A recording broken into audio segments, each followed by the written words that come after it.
Clash in Italy, c'est ce dimanche, et que vous dire à part le fait que je suis hypée par ce PLE. Peut-on m'expliquer pourquoi est-ce que ce PLE a le niveau d'un quasi WrestleMania au vu des matchs qu'on nous annonce? On a un rematch entre Obafemi face à Brock Lesnar sorti un peu nulle part, le rematch entre Jacob Fatu face à Roman Reigns dans un Tribal Combat, plein d'autres matchs encore. Bref, parlons-en, on est là pour faire les pronostics ici, et allons-y, rentrons directement dans le vif du sujet. Commençons par le match qui me hype le moins de la carte. C'est assez bizarre, un match de Becky Lynch qui ne me hype pas du tout, vraiment, ça, je sais pas pourquoi il me hype pas tant que ça. Becky Lynch face à Sol Ruka pour le titre intercontinental, et d'ailleurs on ne sait pas si Sol Ruka va bien, car aux dernières nouvelles, elle s'est potentiellement blessée au niveau de la cheville lors de Saturday Night's Main Event, donc qu'est-ce qu'elle fera le voyage jusqu'en Italie pour aller affronter Becky Lynch? On ne sait pas encore, en tout cas elle n'était pas là lors du dernier Raw avant Clash. Partons du fait que le match aura lieu. Le match s'est fini de manière assez bizarre lors de Saturday Night Main Event, enfin Sol Ruka elle a fait un Soul Snatcher sur Jessica Carr, l'arbitre. Un match pour le titre,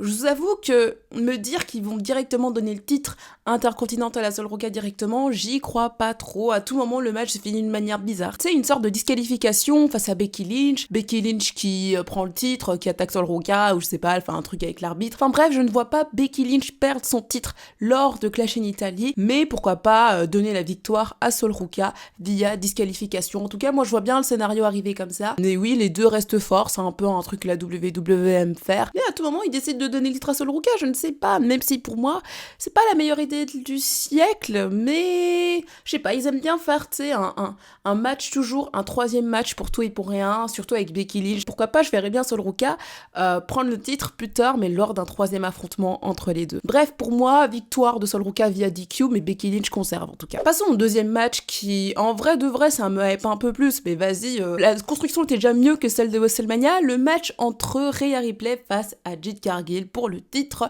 WWE Women's Championship. C'est un rematch de WrestleMania, leur match à WrestleMania, j'avais bien aimé, j'avais bien kiffé la performance de Jade Cargill, hâte de voir ce qui va se passer là. J'ai bien aimé comment Jade Cargill a été mise en avant durant la rivalité, avec Michin et B-Fab, un peu les baddies de ce que j'ai compris comment est-ce qu'on les appelle. Je verrais bien une conservation de Rhea Ripley, ils vont peut-être se diriger avec une rivalité entre elles face à Charlotte, c'est une sorte de rematch, encore une fois entre les deux, au vu de leur match qu'elles ont eu lors de WrestleMania 39 et de WrestleMania 36, mais j'ai bien envie que Jade prenne le titre. Vu comment ils l'ont construite, je la vois mal perdre en fait là. C'est sûr qu'il y aura une intervention des baddies et de Charlotte et de Alexa Bliss pour aider Rhea à conserver. Enfin, Jade, tu l'as fait perdre là, il se passe quoi après avec Jade? Elle a tellement été construite forte que je la verrais mal downgrade en fait vers le titre US pour essayer de battre Tiffany Stratton et de prendre son titre, enfin je sais pas. Elle, c'est vraiment une meuf qui est vraiment dans la main title picture, ou pourquoi pas elle a bougé du côté de Raw, mais après à Raw c'est Liv Morgan qui est championne et c'est aussi une heel, donc je ne sais pas ce qu'ils vont faire avec Jade par la suite, mais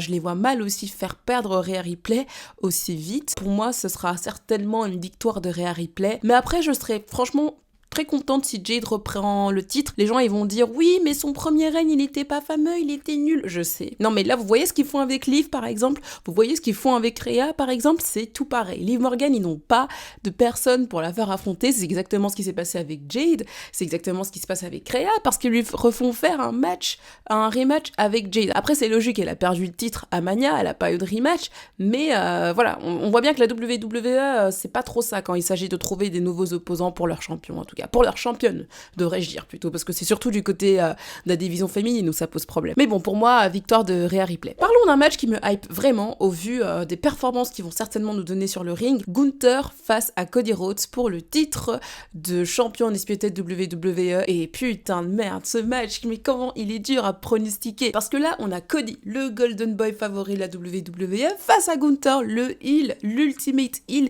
qui a été construit fort pendant un an. Le voit bien s'amuser d'intervenir lors du match. Pourquoi pas coûter la victoire à Cody Rhodes? Est-ce qu'ils porteraient pas leurs couilles en amenant Sami Zayn et que Sami coûte le match à Cody pour que Gunther prenne le titre? Ce serait pas mal en vrai, hein, mais on connaît la WWE, ils aiment cela jouer safe, même si en ce moment ils aiment bien nous faire des petites surprises, hein, un peu par-ci par-là, genre Brock Lesnar par exemple. J'ai envie d'une victoire de Gunther en vrai. Je préférais une victoire de Gunther plutôt qu'une conservation de Cody Rhodes. Cody Rhodes champion, voilà, on souffle, y a plus rien à raconter. Après pourquoi pas avoir un retour de Punk de base, que j'avais l'impression que c'était ce qui se profilait, un Punk face à Cody, mais ça tu peux bien le faire bien plus tard dans l'année. année, hein, pourquoi pas... Enfin, Cody n'est pas forcément obligé d'être champion que pour avoir ce match, même si pour moi ça devrait être un match pour le titre, mais pourquoi pas mettre le titre du côté de Punk et Cody qui sera là encore en tant que chasseur, ça peut être très très très sympa. Là, Gunther, il est en terre européenne, il faut qu'il gagne ce match. Je ne le vois pas perdre, et ça me fait chier de me dire qu'ils vont certainement faire conserver Cody Rhodes parce que Golden Boy, parce que Cody a visage de la compagnie, ce qui peut être logique, mais à un moment là, en ce moment, on voit qu'avec Cody, on arrive vers un mur, il n'y a plus rien à raconter, et j'aime bien ce qu'il raconte avec Sami Zayn. Pour moi, ils peuvent très bien faire une sorte de rivalité bien à côté, qui ne soit pas forcément pour le titre, même si oui, Sami veut le titre, mais il peut très bien être intégré dans la rivalité, hein, assez facilement. Il a aussi un petit historique avec Gunther, donc à voir. J'ai envie de vous dire, victoire de Gunther. En tout cas, c'est ce que je veux et c'est ce que j'espère en tout cas aussi, même si ça me fait peur qu'il fasse conserver Cody avec une histoire de DQ avec Sami Zayn. Faut voir comment ils vont twinkle un peu le truc. Parlons du Oba face à Lesnar 2. Il nous présente le match comme si c'était le plus grand rematch de tous les temps. En vrai, le rematch, personne s'y attendait. Brock Lesnar qui débarque de nulle part lors de Monday Night Raw. Va savoir pourquoi, le mec, on sait pas pourquoi il est revenu. Enfin, il nous a tous feintés, même si moi j'ai ma petite théorie, je pense sincèrement qu'il avait peut-être pris sa retraite, mais que la WWE était là en mode non, mais t'es bien, on a envie de te voir en Arabie Saoudite, il y a WrestleMania 42, enfin 43 qui sera en Arabie Saoudite, on aimerait bien t'avoir. Et en plus tu pourras peut-être prendre une vraie retraite, je sais pas, au Minnesota, à SummerSlam, enfin bref, je pense que la WWE elle a dû jouer un truc dedans et se dire ouais non, Lesnar revient, parce que Lesnar, les gars, il pleurait vraiment, genre le mec il était triste, triste. Je ne crois pas que Lesnar soit un aussi bon acteur, à mon humble avis. Hein. Après, peut-être que c'est vrai, hein, totalement, ils nous ont tous feintés. Je sais pas, c'est bizarre. J'attends de voir Unreal, même si dans Unreal, ils vont dire que tout était prévu. Bien sûr, ça fait partie du spectacle, comme avec le truc avec Arthrose. Enfin, qui va gagner là? J'ai envie de vous dire Lesnar, vu que Lesnar est revenu en mode beast face à Oba, et qu'Oba, il est un peu pris au dépourvu. Il se dit, wow, j'ai mis le mec à la retraite et il revient, c'est quoi cette histoire? En fait, Lesnar va prendre l'ascendant là, mais ça me fait chier de me dire qu'ils vont refaire un troisième match. Parce que pour moi, en fait, après Clash en Italie, Oba allait se diriger vers le King of the Ring et prendre le King of the Ring pour aller affronter Roman Reigns lors de SummerSlam. Ils ont un peu utilisé ce match lors de WrestleMania, donc c'était un peu, pour moi, le truc à faire. Et ça me fait chier de me dire qu'à tout moment, ils font en fait un Oba Lesnar 3. Au vu de savoir qui sera forcément le meilleur entre les deux. La rivalité, elle est hypante, hein, on va pas se mentir. La rivalité, elle nous hype tous. Mais oui, victoire de Lesnar, sort certainement un troisième match, ça me fait chier honnêtement. J'aurais préféré Oba King of the Ring et qu'il aille affronter Reigns. Après, c'est peut-être ce qui va se passer, hein, on sait pas. Hein, donc, en fait, ce qui est bien, c'est que ça donne une défaite à Oba, en fait, à ce moment-là. Donc, ça peut être pas mal. Et Lesnar, pour lui donner une défaite, en vrai, why not. Passons au dernier match de la soirée, un Tribal Combat. Pour moi, si c'était pas annoncé en tant que Tribal Combat, je vous aurais dit victoire de Jacob Fatu. Mais depuis l'annonce du Tribal Combat, j'ai compris, j'ai fait putain, ils vont jamais la donner à Jacob Fatu. Reigns, il va conserver. En mode Reigns, tu vas pas le faire vendre en tant que Tribal Chief, c'est pas possible. Enfin, le mec, il est connu pour ça.